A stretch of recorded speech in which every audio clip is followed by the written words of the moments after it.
على أشرف رسول الله وعلى آله وصحبه أجمعين أما بعد. ഏറെ ബഹുമാനപ്പെട്ട ഉസ്താദുമാരെ, സ്നേഹനിധിയായ രക്ഷിതാക്കളെ, പ്രിയ കൂട്ടുകാരെ, അസ്സലാമു അലൈക്കും. പാവനമായ റബീഉൽ അവ്വൽ മാസം സുന്ദരമായ ഈ സുദിനത്തിൽ നിങ്ങളുമായി രണ്ടു വാക്ക് സംസാരിക്കാൻ അല്ലാഹു തആല എനിക്ക് തൗഫീഖ് ചെയ്തതിൽ ഞാൻ അല്ലാഹുവിനെ സ്തുതിക്കുന്നു. അൽഹംദുലില്ലാഹ് അലാ കുല്ലി ഹാൽ. ചരിത്രകാരന്മാരെല്ലാം ഇരുണ്ട യുഗം ഡാർക്ക് ഏജ് എന്നറിയപ്പെടുന്ന 6-ാം നൂറ്റാണ്ടിലെ മൃഗതുല്യരായ കാരുണ്യത്തിന്റെ ലാഞ്ചന പോലും ഇല്ലാത്ത സമൂഹത്തിലേക്കാണ് അഷ്റഫുൽ ഖൽഖ് മുത്തു മുഹമ്മദ് മുസ്തഫ സല്ലല്ലാഹു അലൈഹി വസല്ലം തങ്ങളെ ജഗന്നിയന്താവായ അല്ലാഹുവാണ് നിയോഗിച്ചത്. പിറന്നു വീഴുന്നത് പെൺകുഞ്ഞാണെന്ന് അറിയുമ്പോൾ തന്നെ അപമാനഭാരത്താൽ ഒരു കാരുണ്യം കൂടാതെ കുഴിച്ചു കൂടുന്ന മാതാപിതാക്കളുള്ള സമൂഹമായിരുന്നു അത്. മദ്യത്തിനും ലഹരിക്കും അടിമപ്പെട്ട് പെണ്ണുടലിനും നിസാര കാര്യങ്ങൾക്ക് വേണ്ടി വർഷങ്ങളോളം പരസ്പരം കലഹിക്കുകയും യുദ്ധം ചെയ്യുകയുമായ അധപതിച്ച സമൂഹത്തിലേക്ക് കാരുണ്യത്തിന്റെ കരസ്പർശവുമായി മാലോകരിലേക്ക് ഉദയം ചെയ്ത നേതാവാണ് അഷ്റഫുൽ ഖൽഖ് മുത്തു മുഹമ്മദ് മുസ്തഫ സല്ലല്ലാഹു അലൈഹി വസല്ലം. അതേ, ആ നേതാവാണ് കാരുണ്യത്തിന്റെ നേതാവ്. അതേ, ആ നേതാവാണ് സ്നേഹത്തിന്റെ നേതാവ്. പ്രിയമുള്ളവരെ, ആ നേതാവെല്ലാ ഔലിയാക്കൾക്കും കാരുണ്യമാണ്. അതെ, ആ നേതാവെല്ലാ അംബിയാ മുർസലുകൾക്കും കാരുണ്യമാണ്. അതെ, ആ നേതാവെല്ലാ മനുഷ്യർക്കും മൃഗങ്ങൾക്കും കാരുണ്യമാണ്. അതുകൊണ്ടാണല്ലോ പരിശുദ്ധ ഖുർആനിലെ സൂറത്തുൽ അംബിയായിലൂടെ അല്ലാഹു തആല ലോകത്തോട് വിളിച്ചു പറഞ്ഞത്, വമാ അർസൽനാക ഇല്ലാ റഹ്മത്തൽ ലിൽ ആലമീൻ. അതെ, ആ പുണ്യപ്രവാചകനുണ്ടല്ലോ മുസ്തഫ സല്ലല്ലാഹു അലൈഹി വസല്ലം, ആ പുണ്യപ്രവാചകനിലൂടെയാണ് സർവ്വലോകത്തേക്കും കാരുണ്യം അടിച്ചു വീശുന്നത്. ആ പുണ്യപ്രവാചകന്റെ കാരുണ്യം നിലയ്ക്കാത്ത ഉറവയാണ്.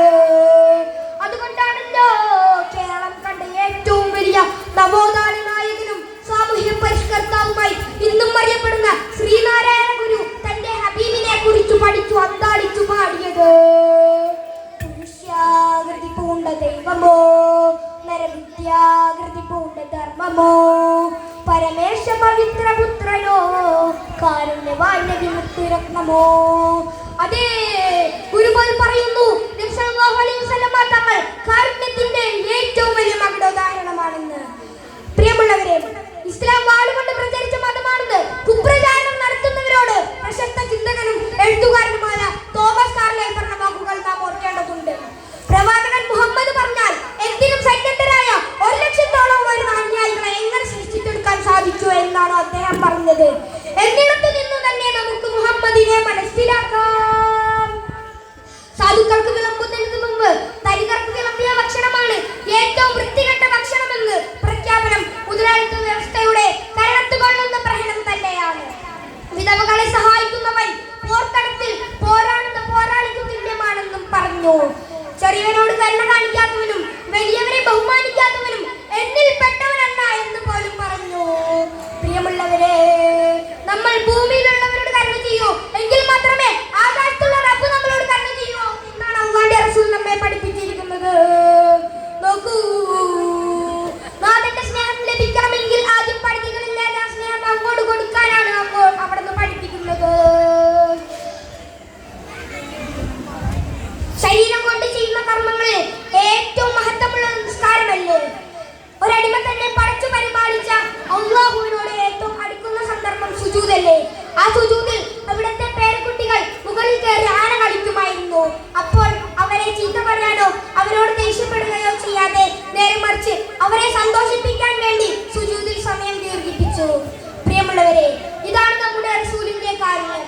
ആ റസൂലിനെ നമുക്ക് പിൻപറ്റാനും പ്രിയം വെക്കാനും അല്ലാഹു തആല നമുക്ക് തൗഫീഖ് ചെയ്യട്ടെ എന്ന് ദുആ ചെയ്തുകൊണ്ട് ഞാൻ ഈ വാക്കുകൾ ഇവിടെ അവസാനിപ്പിക്കുന്നു.